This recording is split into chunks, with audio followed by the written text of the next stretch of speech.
आंखें बंद करके बयान दे रहे हैं।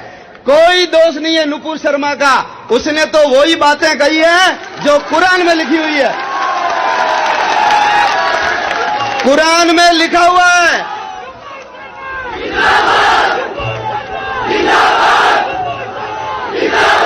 कुरान में लिखा हुआ है कि धरती चौकोर है।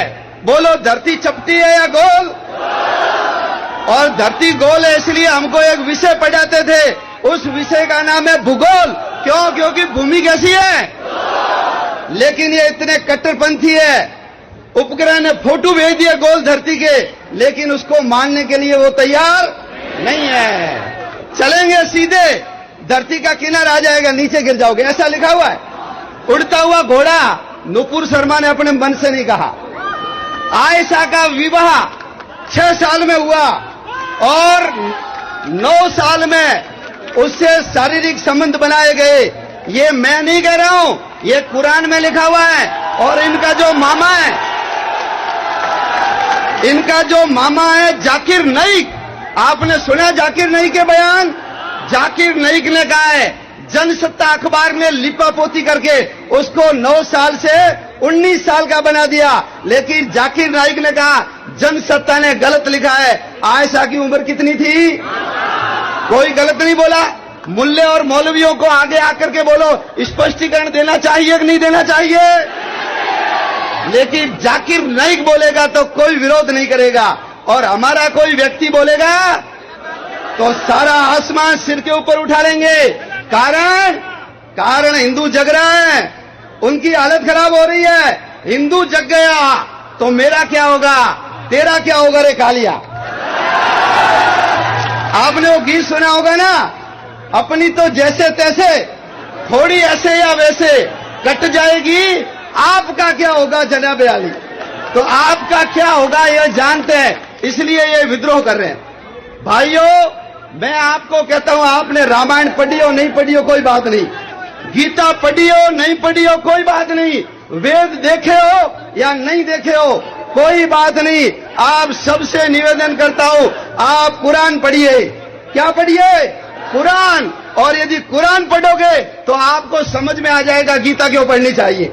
जब तक कुरान नहीं पढ़ोगे आपको गीता क्यों पढ़नी चाहिए समझ में आने वाला नहीं है। इसलिए सब लोग हिंदू धर्म ग्रंथ तो हम तो चलो बचपन से माता पिता दादा दादी नाना नानी हमको संस्कारों में सिखा देते हैं, जो हमारे धर्म ग्रंथों में वो हमको बता देते हैं, प्रैक्टिकली बता देते हैं। लेकिन उसको नहीं पढ़ते, उसको पढ़ेंगे तो आपको सब चीजें समझ में आ जाएगी कि ये जो बातें हैं उठ कहां से रही है। और जब उनकी पुस्तकें उनको अधिकार दे रही है, मारने का उनको अधिकार दे रही है, तो फिर ये लोग क्यों नहीं मारेंगे। इसलिए कई देशों के अंदर कुरान के ऊपर क्या लग गया है, बैन लग गया, प्रतिबंध लग गया है। कारण सब चीजें वहां से निकल रही है। इसलिए आप सब लोग कुरान जरूर पढ़ना, आपको सारा चित्र समझ में आ जाएगा। भाइयों, हम सब लोग संगठित थे, एक थे, इकट्ठे होते थे, यज्ञ करते थे, पूजा करते थे, सत्यनारायण की कथा करते थे, कुंभ में जाते थे, मंदिरों में शाम को इकट्ठे होते थे। ये सब हम भूल गए। त्रिकाल संध्या करते थे, हम सब भूल गए। लेकिन हमारी बातों को उन्होंने पकड़ लिया, इसके कारण आज वो मजबूत और आगे बढ़ रहे हैं। अपने को भी जिसके कारण हम महान थे, जिसके कारण हमारी संस्कृति और सभ्यता के डंके दुनिया में बजे, वो चीजें हमको वापस करनी पड़ेगी। और उसमें से जो सबसे पहली और आवश्यक चीज है वो चीज है जो आज सब लोग इकट्ठे हुए हो, हम सब लोगों को मुट्ठी की तरह बंधना पड़ेगा। राजपूत अकेला पूरा नहीं है, जाट अकेला पूरा नहीं है, ब्राह्मण अकेला पूरा नहीं है, एससी और एसटी के लोग अकेले पूरे नहीं है। ये जब सब मिलेंगे तो जाकर के पूरे होते हैं। इसलिए जातिवादी भावना से ऊपर उठना और हिंदू हम सब एक।